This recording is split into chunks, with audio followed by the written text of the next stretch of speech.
ধরনের মন্তব্য আমরা দেখেছি। উনি মাঝে মাঝে বলেন যে শরীর থাকলে শরীর খারাপ হয়, মেয়েদের রেপ হয়। এর আগে যে আমাদের রাজ্যে করে ঘটনা তাতেও উনি মন্তব্য করেছেন। এখন উনি বলছেন যে ছাত্রীদেরকে রাতের বেলা বাইরে বেরোতে হয়। এই রাজ্যে মহিলাদের যে সম্মান, উনি একজন মহিলা হয়ে সেই সম্মান উনি রাখতে পারছেন না বারংবার। এবং ইদানিং করে এই 11 বছরে যতগুলো গোটা দেশে রেপের ঘটনা ঘটেছে তার থেকে বেশি পশ্চিমবঙ্গের বুকে ঘটেছে, কলকাতার বুকে ঘটেছে। আপনি পাঁচটির ঘটনা থেকে শুরু করে কামদুনি থেকে শুরু করে আজকের এই দুর্নীতির ঘটনা, এটাই প্রমাণ যে উনি মেয়েদের সম্মান রক্ষাতে ওনার দল, ওনার সরকার এই যে সন্ত্রাসবাদী, এই যে দুষ্কৃতী, এদেরকে তাদের ছত্র ছাড়া রেখে উনি এই ধরনের কাজ চালিয়ে যাচ্ছে বারংবার করে। এবং বারংবার আমরা এটাও দেখেছি ওনারই দলের যে কার্যকর্তারা আছেন, নেতা মন্ত্রীরা আছেন, দুষ্কৃতীরা আছেন, তারা এই ধরনের কাজে জড়িয়ে পড়ছে।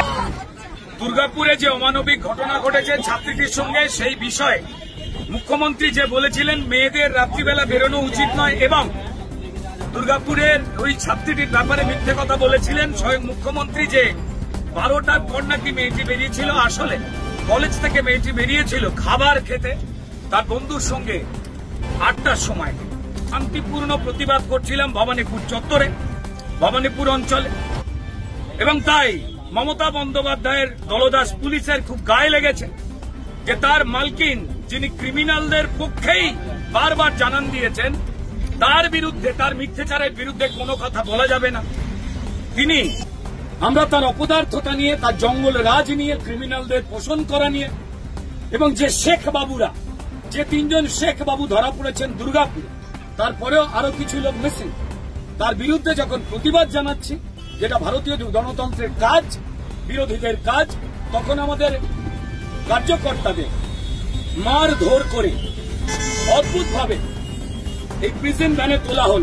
এই রাজ্যের চোরকে মমতা বন্দ্যোপাধ্যায় জেলে পড়েন না, কারণ তারা তাদের ভোট চুরিতে সাহায্য করে। তিনি যাতে ধর্মে, পেশায় যাতেই বিশ্বাস করুন না কেন, আপনার মেয়ে, আমার বাড়ির মায়েরা, বোনেরা, তাদের প্রত্যেকেরই নিরাপত্তাই মমতা বন্দ্যোপাধ্যায়ের রাজত্বে শূন্য, মানুষের গণতান্ত্রিক অধিকার শূন্য।